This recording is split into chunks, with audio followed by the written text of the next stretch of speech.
নমস্কাৰ, আসসালামু আলাইকুম। আজি ছাত্ৰ মুক্তি সংগ্ৰাম সমিতিৰ ফালৰ পৰা কৃষক মুক্তি সংগ্ৰাম সমিতি আৰু ৰাইজৰ দলৰ ফালৰ পৰা সংবাদমেল আয়োজন কৰিছোঁ মন্দিয়া বজাৰত। আপোনালোকে জানে যে যোৱা 20 তাৰিখে ৰাতিপুৱা 10:30 মোৰ সৈতে যি ঘটনা সংঘটিত হ'ল তাৰ এক বিশেষ বিৱৰণ লৈ আজিৰ এই সংবাদমেল আয়োজন কৰা হৈছে। মোৰ সৈতে এই সংবাদমেলত উপস্থিত আছে ছাত্ৰ মুক্তি সংগ্ৰাম সমিতি বৰপেটা জিলা সমিতিৰ সাধাৰণ সম্পাদক, ছাত্ৰ মুক্তি সংগ্ৰাম সমিতি কেন্দ্ৰীয় সহকাৰী সম্পাদক আৰু কৃষক মুক্তি সংগ্ৰাম সমিতিৰ বৰপেটা জিলাৰ সাধাৰণ সম্পাদক, মন্দিয়া আঞ্চলিক কৃষক মুক্তি সংগ্ৰাম সমিতিৰ সভাপতি আৰু আমাৰ সৈতে উপস্থিত আছে ৰাইজৰ দলৰ কেন্দ্ৰীয় সাধাৰণ সম্পাদক মনিৰুজ্জামান ডাঙৰীয়া। লগতে উপস্থিত আছে আমাৰ মন্দিয়া আঞ্চলিক পঞ্চায়তৰ সভাপতি, মন্দিয়া আঞ্চলিক ৰাইজৰ দলৰ সভাপতি দেৱান চাইফুল ইছলাম ডাঙৰীয়া আদি কৰি আজি সংগঠনৰ প্ৰত্যেকজন বিষয়ববীয়াসকল ইয়াত উপস্থিত আছে। এতিয়া মই আপোনালোকৰ সন্মুখত গোটেই অসমবাসী ৰাইজক আৰু বিশেষকৈ বৰপেটা জিলাৰ ৰাইজক বিশেষকৈ কিছু কথা কোৱাৰ কাৰণে আজিৰ এই সংবাদমেলখন আয়োজন কৰা হৈছে। আপোনালোকে দেখিছে যে মই বিভিন্ন সময়ত বিভিন্ন ধৰণৰ অনৈতিক কাজ কামসমূহৰ বিৰুদ্ধে মাত মতাৰ কাৰণে আচলতে মোৰ বিৰুদ্ধে এনেকুৱা ধৰণৰ ষড়যন্ত্ৰত লিপ্ত হৈছে নেকি এই কথাটো প্ৰত্যেকজন ৰাইজে কিন্তু উপস্থাপন কৰিছে। ৰাইজে প্ৰশ্ন উত্থাপন কৰিছে যে আলামিন হকে বিগত সময়ছোৱাত বৰপেটা জিলাত যি অনৈতিক কাজ কামসমূহ চলি আছিলে, অবৈধ জুৱা, অবৈধভাৱে নাৰী ব্যৱসায় গঢ় লৈ উঠিছিলে আৰু বিভিন্ন প্ৰান্তত বিভিন্ন ধৰণৰ দালাল ৰাজে বিস্তাৰ কৰিছিলে। আৰু সেই ক্ষেত্ৰত ছাত্ৰ মুক্তি সংগ্ৰাম সমিতিৰ ফালৰ পৰা বা কৃষক মুক্তি সংগ্ৰাম সমিতিৰ ফালৰ পৰা কেৱল আৰু কেৱল আমি মাত মাতি আহিছিলোঁ। আৰু তাৰ কাৰণেই ৰাইজে সন্দেহ কৰিছে যে জিলা প্ৰশাসনে ষড়যন্ত্ৰ কৰি আৰু একাংশ দুষ্টচক্ৰই ষড়যন্ত্ৰ কৰি আলামিন হকক ফচোৱা হ'ল বুলি এই কথাটো কিন্তু সৰ্বস্তৰৰ ৰাইজে মোক কৈছে বা আপোনালোকেও নিশ্চিতভাৱে জানিছে। আজি মই আপোনালোকক ক'ব বিচাৰিছোঁ যে আচলতে সংগ্ৰামী হত্যা বা সংগ্ৰামী প্ৰতিবাদী হত্যা বা কণ্ঠৰোধ কৰাৰ যি প্ৰচেষ্টা, এই প্ৰচেষ্টাৰ যদি এনেকুৱা ধৰণৰ সমাজৰ কাৰণে ভাল চিন্তা কৰা লোকসকলৰ কাৰণে যদি এনেকুৱা ধৰণৰ অপচেষ্টা কৰি বা এনেকুৱা ধৰণৰ চক্ৰান্ত কৰি বা এনেকুৱা ধৰণৰ যদি ষড়যন্ত্ৰ কৰি যদি তেওঁলোকৰ কণ্ঠ ৰোধ কৰিব বিচাৰে তেতিয়াহ'লে কিন্তু সমাজৰ ন্যায়ৰ হৈকে কিন্তু কোনো এজন মানুহে মাত মাতিবলৈ কণ্ঠবোধ নকৰিব। আৰু মই আপোনালোকক ক'ব বিচাৰিছোঁ, যিসকল দুষ্কৃতিকাৰী আৰু যিসকল ষড়যন্ত্ৰকাৰীসকলক ক'ব বিচাৰিছোঁ, আপোনালোকে যদি এনেকুৱা ধৰণৰ হাজাৰ ষড়যন্ত্ৰও কৰে আগতকৈ তীব্ৰ গতিত সামাজিকভাৱে দায়বদ্ধ কৰি গঢ়ি তুলিলে আৰু যোৱা দুদিনৰ যি ঘটনাই আচলতে মানুহৰ যি মৰম ভাল পোৱা দেখা গৈছে, এই সামগ্ৰিক ঘটনাৰ বা এই অভিজ্ঞতাৰ উদাহৰণস্বৰূপে কিন্তু সমাজৰ প্ৰতি আৰু অধিক দায়বদ্ধ কৰি তুলিছে। ৰাইজৰ হকে এনেকুৱা ঘটনা হাজাৰ বাৰ হ'লেও ৰাইজৰ কাৰণে আমি মাত মাতিমেই, ৰাইজৰ প্ৰত্যেকটো সমস্যাৰ ক্ষেত্ৰত আমি মাত মাতিমেই। মই আপোনালোকক ক'ব বিচাৰিছোঁ যে পৃথিৱীৰ কোনো এজন ব্যক্তিয়ে ক'ব নোৱাৰিব আলামিনৰ সৈতে মই এবাৰ চিগাৰেট সেৱন কৰিছোঁ, আলামিনৰ সৈতে মই এবাৰ বিড়ি সেৱন কৰিছোঁ বা আলামিনৰ সৈতে মই এবাৰ শিকৰ গুটকা ৰজনীগন্ধা মই সেৱন কৰিছোঁ। মই এইখিনি কথা আপোনাক কৈছোঁ, যদি পৃথিৱীৰ কোনো এজন ব্যক্তিয়ে ক'ব পাৰে যে মই আলামিনৰ সৈতে এইবোৰ সেৱন কৰিছোঁ, মই তেখেতৰ সন্মুখত আপোনালোকৰ সন্মুখত সাক্ষী ৰাখি মই ৰাজহুৱাভাৱে মই মোৰ ৰাজহুৱা জীৱন ত্যাগ কৰিম। এই কথাটো মই আজি আপোনালোকৰ সন্মুখত অৱগত কৰালোঁ। আৰু আটাইতকৈ হাস্যকৰ বিষয় কি, কেনেকুৱা ধৰণৰ হিন্দী চিনেমাৰ ফিল্মৰ দৰে সাউথ ইণ্ডিয়াত যেনেকৈ দেখুওৱা হয় ফিল্মবোৰ, ঠিক তেনেকুৱা ধৰণে মোৰ ক্ষেত্ৰত ঘটনাটো সংঘটিত হৈছে। মই যি সময়খিনিত আচলতে ড্ৰাগছ বা গাঞ্জাখিনি উদ্ধাৰ কৰিছিলে সেই সময়খিনিত মই আটাইতকৈ ভয় কৰিছিলোঁ যে তেওঁলোকে যিহেতু ষড়যন্ত্ৰকাৰী সফল হৈছে, মোৰ ক্ষেত্ৰত আচলতে পুলিচে বা প্ৰশাসনে বা ষড়যন্ত্ৰকাৰীসকলে মোৰ ক্ষেত্ৰত এনকাউণ্টাৰ সংঘটিত কৰিব নেকি এই ঘটনাটোত মই আটাইতকৈ বেছি ভয় খাইছিলোঁ। আৰু যেতিয়া দেখিছিলোঁ যে সৰ্বস্তৰৰ ৰাইজে বিভিন্ন দল সংগঠন, আমছু আমাৰ ছাত্ৰ মুক্তি সংগ্ৰাম সমিতি, কৃষক মুক্তি, ৰাইজৰ দল, বিভিন্ন স্তৰৰ ৰাইজে যেতিয়া প্ৰতিবাদ বা সংগ্ৰাম কৰি তুলিছিলে, তেতিয়া মোৰ মনটো আশ্বস্ত হৈছিলে যে নাই, ৰাইজৰ প্ৰতি আস্থা আছে, ন্যায়ৰ প্ৰতি আস্থা আছে। আৰু তাৰ কাৰণে মই 24 ঘণ্টাৰ ভিতৰত মুকলি আকাশৰ তলত আহিবলৈ আপোনালোকে দেখিছে যে মই মুকলি আকাশৰ তলত আহিছোঁ। আচলতে অধিবক্তা, মোৰ জ্যেষ্ঠ অধিবক্তা শফিকুল ইছলাম ডাঙৰীয়াক মই ধন্যবাদ জ্ঞাপন কৰিছোঁ আৰু মোৰ এই ঘটনাৰ সৈতে জড়িত থকা প্ৰত্যেকজন মাত মতা ব্যক্তিসকলক মই আন্তৰিক ধন্যবাদ জ্ঞাপন কৰিছোঁ, প্ৰত্যেকজন সাংবাদিক সতীৰ্থসকলক ধন্যবাদ জ্ঞাপন কৰিছোঁ। সকলোকে মই ধন্যবাদ জ্ঞাপন কৰিছোঁ। আৰু মই যি ঘটনাটো ক'ব বিচাৰিছোঁ যে হিন্দী চিনেমাৰ ফিল্মৰ দৰে মোৰ সৈতে যি ঘটনাটো ঘটিলে, যে মই আপোনালোকক দেখাব বিচাৰিছোঁ মোৰ ঘৰৰ সন্মুখত, যিহেতু মোৰ ঘৰটো কমপ্লিট হৈ উঠা নাই, তাৰ কাৰণে মোৰ গাড়ীটো সদায় বাহিৰত থাকে, ৰাস্তাৰ কাষতে থাকে। আপোনাৰ যিসকলে ড্ৰাগছটো মোৰ গাড়ীত লগাইছে তেখেতসকলে মোৰ গাড়ীটো য'ত ৰাখিছিলোঁ তাতে তেওঁলোকৰ দুটা ছুপাৰ গ্ল' আঠা আৰু আপোনাৰ চেলো টেপৰ যি আঠা থাকে সেই আঠা দুটা মোৰ ঘৰৰ সন্মুখত এতিয়াও পৰি ৰৈছে। এতিয়া মই আৰক্ষী প্ৰশ্ন উত্থাপন কৰিব বিচাৰিছোঁ যে এজন কেন্দ্ৰীয় সমিতিৰ সাধাৰণ সম্পাদকৰ বিৰুদ্ধে ষড়যন্ত্ৰকাৰীসকলে এনেকুৱা ধৰণে দিন দুপৰতে ৰাতি এনেকুৱা ধৰণে ড্ৰাগছ বৰাই ৰাখিব পাৰে। আৰু আচলতে আৰক্ষীৰ যিসকল ৰাতি এস্কৰ্ট পাৰ্টি যিসকল আছে তেওঁলোকে আচলতে কেনেকুৱাকে ডিউটি পালন কৰিছে এই কথাটো আমি প্ৰশ্ন উত্থাপন কৰিছোঁ। আৰু আমাৰ ক্ষেত্ৰত এনেকুৱা ধৰণৰ ঘটনা ঘটিছে, ৰাইজৰ ক্ষেত্ৰত কেনেকুৱা ধৰণৰ ঘটনা ঘটিব পাৰে এই কথাটো আপোনালোকে অনুমান কৰক। আৰু যোৱাকালি যেতিয়া মই বাগবৰৰ পৰা মই বৰপেটা ৰোড চিমলাগুৰি বেংক অফ ইণ্ডিয়াত মই গৈ আছিলোঁ, মোৰ সৈতে উপস্থিত আছে হানিফালী নামৰ ব্যক্তিজন। এই ব্যক্তিজনৰ চোলাৰ বিগত 20 দিন হৈছে তেখেতৰ চোলাৰৰ লোনটো এপ্ৰুভ হৈছে, কিন্তু তেখেতে চহী কৰিবলৈ নাযায়। তেখেতৰ বিশেষ অসুবিধাৰ কাৰণে, ঘৰত বিয়া থকাৰ কাৰণে নোযোৱাৰ কাৰণে মই তেখেতক মই বেংক অফ ইণ্ডিয়াত লৈ যাব খুজিছিলোঁ। আৰু মই যেতিয়া চিমলাগুৰিৰ আপোনাৰ চাইল্ডাৰ জনিয়া ৰোডৰ সন্মুখত মই যেতিয়া 5 মিনিট সময় ৰৈছিলোঁ, আৰক্ষীয়ে পিছফালৰ পৰা এটা বাহন গৈছিলে আৰু আগফালৰ পৰা এটা বাহন গৈছিলে, গৈ মোক হাতটো ওপৰে দাঙি ধৰিবলৈ দিছিলে আৰু কৈছে যে আপোনাৰ গাড়ীত ড্ৰাগছ আছে বুলি আমি সন্দেহ কৰিছোঁ। নিশ্চয় তেওঁলোকে সন্দেহ কৰিব পাৰে, মই তেখেতসকলক সহযোগ কৰিছোঁ আৰু তেখেতসকলে সেই চাৰ্জখিনি কৰি মোৰ গাড়ীৰ বাহিৰৰ পৰা তেওঁলোকে ড্ৰাগছ উদ্ধাৰ কৰিছে। আৰু মই এই উক্ত ঘটনাটো মই সঠিকভাৱে তদন্ত বিচাৰিছোঁ যে সেই ড্ৰাগছৰ যিসকল ফিংগাৰপ্ৰিণ্ট নিশ্চয় আছে, তেখেতসকলক মই গ্লভছ ল'বলৈ দিছিলোঁ যে এইখিনি পৰৱৰ্তী সময়ত ফৰেনচিক লেবত টেষ্ট কৰিলে আৰু চেণ্ট্ৰেল চাৰ্ভাৰত ফিংগাৰটো টেষ্ট কৰিলে নিশ্চয় ওলাই পৰিব যে সেই ফিংগাৰপ্ৰিণ্টটো কাৰ আছে। আৰু নিশ্চিতভাৱে ক'ব পাৰি আৰক্ষী বিষয়াসকলে যিহেতু লিডটো পাইছে, তেখেতসকলে কৈছে যে আমাৰ হাতত ইনফৰমেশ্যন আছে। মই স্পষ্টভাৱে কৈছোঁ সেই ব্যক্তিজনক কোৰ্টৰ সন্মুখত বা ৰাইজৰ আগত বা মোৰ সন্মুখত কওক যে মই ড্ৰাগছটো অমুক ঠাইৰ পৰা ক্ৰয় কৰিছিলোঁ বা তমুক ঠাইত মই বিক্ৰী কৰিব বিচাৰিছিলোঁ। সেই লিড থকা ব্যক্তিজনক ৰাজহুৱা কৰিব লাগে, এয়া মই দাবী কৰিছোঁ। আৰু উক্ত ব্যক্তিজনক কৰায়ত্ব কৰি আচলতে যদি মই সঁচাই ড্ৰাগছৰ ব্যৱসায়ৰ লগত জড়িত হৈ আছিলোঁ তেতিয়াহ'লে মই নিৰ্দোষে বিনা দোষে মই মানি ল'ম যে মোক ফাঁচি দিয়ক বা মোক জেলত দিয়ক বা মোক সশ্ৰম কাৰাদণ্ড দিয়ক, মই নতশিৰে মানি ল'ম। কিন্তু এনেকুৱা ধৰণে ষড়যন্ত্ৰকাৰীসকলে আচলতে কণ্ঠ ৰোধ কৰাৰ যি চেষ্টা চলাইছে আপোনালোকে নিশ্চয় দেখিছে। অসমবাসী ৰাইজৰ সেৱাৰ মৰমৰ আশীৰ্বাদৰ কাৰণে মই 24 ঘণ্টাৰ ভিতৰত মুকলি আকাশৰ তলত আহিবলৈ বাধ্য হৈছোঁ। আৰু এইখিনি ক্ষেত্ৰত মই আপোনালোকক ক'ব বিচাৰিছোঁ যে বৰপেটা জিলাখনত আচলতে ৰাইজে, প্ৰত্যেকজন সাধাৰণ ৰাইজে আচলতে তেওঁলোকে অতিষ্ঠিত হৈ উঠিছে।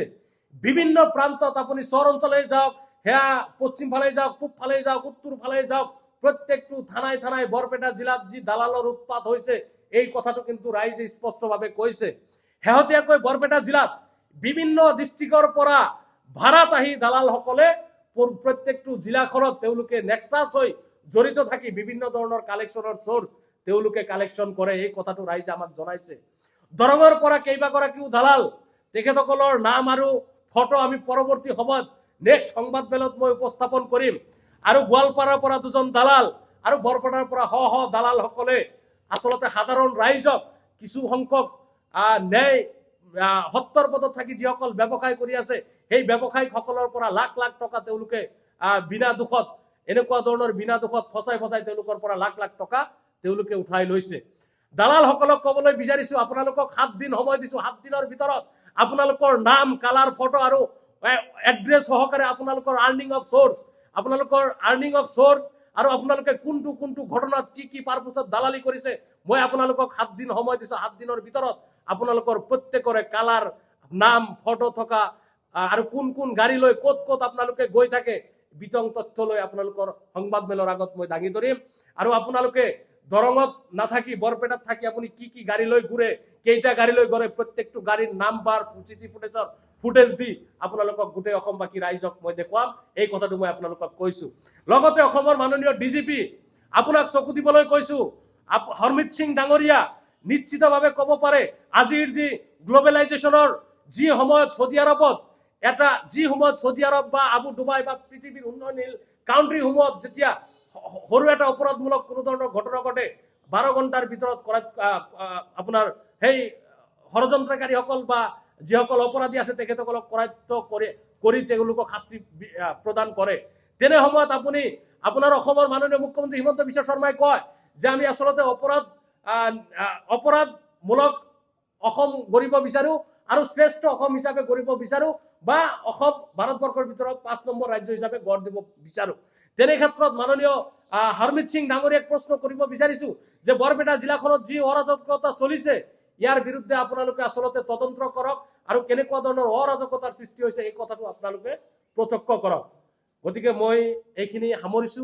মোৰ সহপাঠীসকল আছে, তেখেতসকলে কিছু কিছু কথা ক'ব, মই তেখেতসকলৰ পৰা কিছু কথা জানিবলৈ অনুৰোধ জনাইছো।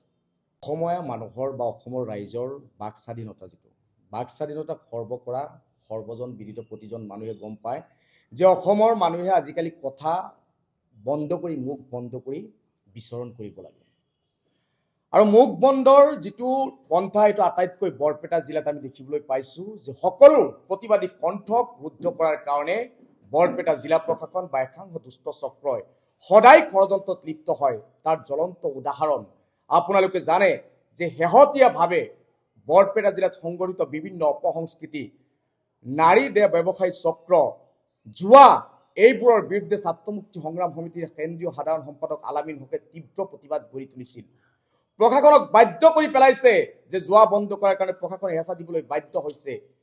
এনে ক্ষেত্ৰত আলামিন হকৰ মুখ বন্ধ কৰাৰ কাৰণে এটি কুটিল ষড়যন্ত্ৰ ৰচনা কৰা হৈছিল, আৰু সেই কুটিল ষড়যন্ত্ৰৰ সেই বেৰডাল ভাঙি আলামিন হক কালি মুকলি আকাশৰ তলত 24 ঘণ্টাৰ ভিতৰত ওলাই আহিছে। ন্যায়িক ব্যৱস্থাৰ ওপৰত আমাৰ আস্থা আছে বাবেই আজি আলামিন হক মুকলি আকাশৰ তলত। আপোনালোকে জানে যে বৰপেটা জিলা বিশেষকৈ বৰ্তমান এক অৰাজক পৰিৱেশৰ সৃষ্টি হৈছে। বৰপেটা জিলাৰ চাৰিওপিনে প্ৰত্যেকজন সচেতন মহল আজি চিন্তিত হৈ পৰিছে যে আমাৰ বৰপেটা জিলাখনত হৈছে কি। প্ৰতিটো চুকে কোণে অবাধ জুৱাৰ প্ৰচলন হৈছে, প্ৰতিটো চুকে কোণে মদৰ ঘাটি গঢ়ি উঠিছে, প্ৰতিটো চুকে কোণে নাৰী ব্যৱসায় আৰম্ভ হৈছে। আৰু মই জিলা প্ৰশাসন, বৰপেটা জিলাত জিলা প্ৰশাসন নামৰ কিবা বস্তু আছে নে নাই সন্দেহ প্ৰকাশ কৰিছো।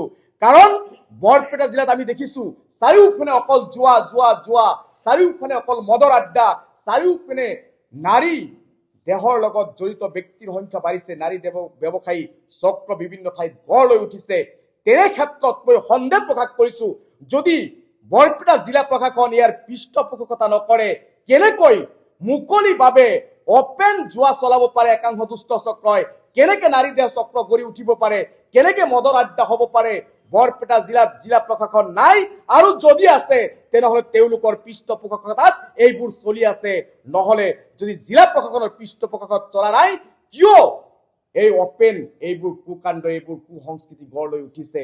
গতিকে বৰপেটা জিলা প্ৰশাসনক সকিয়নি প্ৰদান কৰিছো যে আপোনালোকে বৰপেটা জিলা প্ৰশাসনক যি অৰাজক পৰিৱেশৰ সৃষ্টি কৰিছে তাৰ বিৰুদ্ধে যদি কোনোবাই আঙুলি তোলে, তাৰ বিৰুদ্ধে যদি কোনোবাই প্ৰতিবাদ কৰিবলৈ যায়, কিন্তু আপোনালোকে তাৰ মুখ বন্ধ কৰাৰ কাৰণে কুটিল ষড়যন্ত্ৰ ৰচনা কৰি তাক জেল হাজতলৈ প্ৰেৰণ কৰাৰ কাৰণে যি ষড়যন্ত্ৰ চলিছে, সেই ষড়যন্ত্ৰত কিন্তু আজি সেই দুষ্ট চক্ৰ বৰপেটা জিলা প্ৰশাসন আজি বিফল হৈছে। মই প্ৰত্যাহ্বান জনাইছো বৰপেটা জিলা প্ৰশাসন আৰু সেই দুষ্ট চক্ৰ দালালসকলক কৈছো, আপোনালোকে আৰু কুটিল ষড়যন্ত্ৰ ৰচনা কৰিলেও আমাৰ যি প্ৰতিবাদী কণ্ঠ, আলামিন হকৰ যি প্ৰতিবাদী কণ্ঠ, সেয়া ৰুদ্ধ কৰা কেতিয়াও সম্ভৱ নহয়। ছাত্ৰ মুক্তি সংগ্ৰাম সমিতি, কৃষক মুক্তি, ৰাইজৰ দলৰ হাজাৰ হাজাৰ হেৰানী যদি জেলৰ ভাত খাব লগা হয়, গোটেই জীৱন যদি জেলত কটাব লগা হয়, তথাপি বৰপেটা জিলাৰ নিচিনা সত্ৰ নগৰী ঐতিহাসিক এক বৰপেটা জিলা, যাৰ ঐতিহ্য আছে, সমন্বয়েৰে ভৰপূৰ এক ইতিহাস প্ৰসিদ্ধ বৰপেটা জিলাক আমি কুলসিত হবলৈ কেতিয়াও দিব নোৱাৰো। গতিকে সেই দালালসকলক সকিয়নি দিছো, আপোনালোকে এই পিতৃহীন ক্লাছ 5ত অধ্যয়নৰত অৱস্থাত এই ছাত্ৰ মুক্তি সংগ্ৰাম সমিতিৰ কেন্দ্ৰীয় সাধাৰণ সম্পাদক আলামিন হকৰ পিতৃ ঢুকাইছে। এগৰাকী পিতৃহীন পুত্ৰই কিমান কষ্টেৰে বেলেগৰ দোকানত লেবাৰগিৰি কৰি তেওঁ ক্লাছ 5-ৰ পৰা উচ্চ শিক্ষাৰে শিক্ষিত হৈ LLB পাছ কৰি এতিয়া বৰপেটা বাৰ এছ'চিয়েশ্যনৰ এজন সদস্য হিচাপে তেওঁ কাৰ্যনিৰ্বাহ কৰি আছে। তেখেতে সামাজিক কাম কাজৰ লগত সদায় জড়িত, তেখেতে 24 ঘণ্টা জনসেৱাৰ লগত জড়িত এগৰাকী ব্যক্তিক মুখ বন্ধ কৰাৰ কাৰণে আপোনালোকে যি কুটিল ষড়যন্ত্ৰ ৰচনা কৰিছিল, তেওঁৰ জীৱনটো নষ্ট কৰাৰ কাৰণে আপোনালোকে যি কুটিল ষড়যন্ত্ৰ ৰচনা কৰিছিল, বৰপেটা জিলাবাসীয়ে ইতিমধ্যে সংবাদ মাধ্যম, সামাজিক মাধ্যম, বিভিন্ন মাধ্যমত আপোনালোকৰ বিৰুদ্ধে অভিশাপ দি আছে। ময়ো কৈছো যে সেই কুটিল ষড়যন্ত্ৰকাৰীসকল, এই নিষ্পাপ নিৰ্দোষী ব্যক্তিগৰাকীক ফচোৱাৰ যি কুটিল ষড়যন্ত্ৰকাৰীসকল আছে, তেওঁলোকক আল্লাহ তালাই ভগৱানে নেৰে, তেওঁলোকেও পংগুত্বৰ জীৱন যাপন কৰিব লাগিব। আৰু এটা কথা কৈছো, এইবাৰ যে ঐক্যমঞ্চৰ চৰকাৰ আমাৰ হ'ব, এই দালালসকলক বাছি বাছি বাছি বাছি উলিয়াই টানি চুচুৰাই হে দৰঙৰ পৰাই হওক, হে অইন কোনো জিলাৰ পৰাই হওক, তেওঁলোকক টানি চুচুৰাই আনি জেলৰ ভিতৰত আমি ভৰাই থম বুলি এইটো চেলেঞ্জ কৰিছো।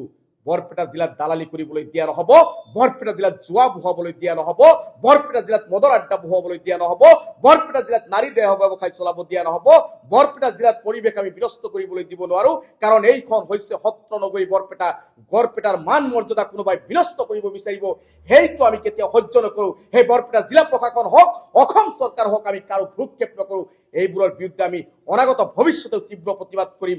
এজনক ইনকাউণ্টাৰ কৰিলে কি হ'ব, হাজাৰ হাজাৰ মনিৰুজ্জামান, হাজাৰ হাজাৰ আলামিন হকৰ সৃষ্টি হ'ব। আৰু বৰপেটা জিলাত শান্তি সম্প্ৰীতি বজাই ৰখাৰ কাৰণে আমি সৰ্বদা প্ৰস্তুত থাকিম। আমাৰ কণ্ঠ কোনোবাই ৰুদ্ধ কৰিব বিচাৰিলেও সেই কণ্ঠক কোনেও ৰুদ্ধ কৰিব নোৱাৰে, এইটো আমি চেলেঞ্জ কৰিছো। আৰু এটা কথা শেষত কম যে আলামিন শেষক ন্যায় আমাক দিব লাগিব। এগৰাকী নিৰ্দোষী ছাত্ৰ নেতাক কোন দুষ্ট চক্ৰই তেওঁৰ ঘৰৰ সন্মুখত ড্ৰাগছ গাঞ্জা গাড়ীত ভৰাই দি তেওঁক যে ফচুৱাৰ সৃষ্টি কৰিছিল, নিশ্চয় ইয়াৰ আঁৰত কোনোবা ব্যক্তি জড়িত আছে। সেই ব্যক্তিগৰাকী কোন? বৰপেটা জিলা আৰক্ষী অধীক্ষকক প্ৰশ্ন কৰিছো, বৰপেটা জিলা প্ৰশাসকক প্ৰশ্ন কৰিছো, অসম চৰকাৰক প্ৰশ্ন কৰিছো। আলামিন হকৰ গাড়ীত ড্ৰাগছ থোৱা, গাঞ্জা থোৱা সেই ব্যক্তিগৰাকীক আপোনালোকক 1 সপ্তাহ সময় দিছো। সেই ব্যক্তিগৰাকীক আপোনালোকে কৰায়ত্ব কৰিব লাগিব, এই দালালসকলক আপোনালোকে কৰায়ত্ব কৰিব লাগিব, অন্যথা কিন্তু ভয়ংকৰ আন্দোলনৰ মুখামুখি হ'ব লাগিব বৰপেটা জিলা প্ৰশাসন। কাৰণ বৰপেটা জিলাৰ সচেতন নাগৰিক আৰু অধিক চিন্তিত হৈছে, সচেতনতা বৃদ্ধি পাইছে আমাৰ মাজত। বৰপেটা জিলা প্ৰশাসনৰ নেতৃত্বত যি বৰপেটা জিলাত চলাবলৈ আৰম্ভ কৰিছে, শেষ সকিয়নি দিছো ৰাইজৰ দল, কৃষক মুক্তি, ছাত্ৰ মুক্তি। আৰু আমি সকিয়নি দিবলৈ নাযাওঁ, আমি বৰপেটা DC অফিচ ঘেৰাও কৰিম, প্ৰয়োজন সমগ্ৰ অসমব্যাপী আন্দোলন গঢ়ি তুলিম। এইখন আমাৰ জিলা, কোনোবা বাহিৰা দালালে আহি আমাৰ পৰিৱেশ বিনষ্ট কৰিব, কোনোবা বাহিৰা জিলা প্ৰশাসন আহি আমাৰ পৰিৱেশ বিনষ্ট কৰিব, সেয়া বৰপেটা জিলাৰ সন্তান হিচাপে আমি সহ্য কৰি বহি থাকিব লাগিব, সেয়া কেতিয়াও আমি সহ্য নকৰো। বৰপেটা জিলাৰ ঐতিহ্য ৰক্ষাৰ দায়িত্ব ভগৱান আল্লাহ আমাৰ ওপৰত ন্যস্ত কৰিছে। গতিকে আমি সকিয়নি দিছো, জিলা প্ৰশাসন হওক, সি মুখ্যমন্ত্ৰী হওক, সি DGP হওক, আমি কাকো বৰপেটা জিলাবাসীয়ে খাতিৰ কৰা বিধৰ মানুহ আমি বৰপেটা জিলাত কোনো নাই। আমি সকলোৱে বুক ভৰি সাহসতাৰে, বৰপেটা জিলাত এটা ঐতিহ্য আছে, বৰপেটা জিলাত সাহসী মানুহ বসবাস কৰে। গতিকে DGP মহোদয়ক কৈছো, আপোনাৰ এই বৰপেটা জিলাত কি চলি আছে আপোনাৰ চকু দুটাৰে অলপ লক্ষ্য কৰক। কাৰণ আপুনি আমাৰ মুৰব্বী, গৃহ দপ্তৰ DGP, আপুনি সমগ্ৰ অসমৰ দায়িত্ব আপোনাৰ। বৰপেটা জিলাত কিয় এইবোৰ চলিব সেই প্ৰশ্ন আপোনাক কৈছো। কিয় চলাবলৈ দিছে আপুনি? কিয় নাকি লগাব নোৱাৰে বৰপেটা জিলা প্ৰশাসনক? আপোনাৰ ক'ত দুৰ্বলতা আছে? আপুনি এতিয়াও কিয় এইবোৰ বন্ধ কৰিব নোৱাৰে? এই প্ৰশ্ন মই DGP মহোদয়ক কৰিছো। অনতিক্ৰমে DGP মহোদয়ে পদক্ষেপ গ্ৰহণ কৰি বৰপেটাত চলি থকা এই জঘন্য জঘন্য কাণ্ডবোৰ বন্ধ কৰিবলৈ আহ্বান জনাইছো।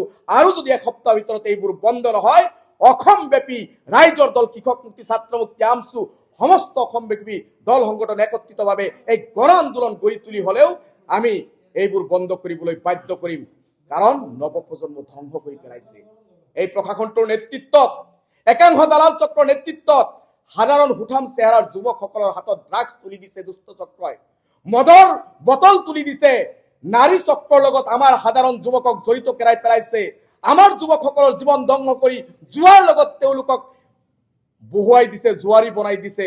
গতিকে এইবোৰ অপসংস্কৃতি বন্ধ নকৰিলে গণ আন্দোলন, ভয়ংকৰ আন্দোলন, জংগী আন্দোলন গঢ়ি তুলি হলেও আমাৰ জিলাৰ পৰিৱেশ আমি বিনষ্ট হবলৈ আমি নিদিওঁ। এইটো শেষ সকিয়নি অসম চৰকাৰৰ বৰপেটা জিলা প্ৰশাসনৰ।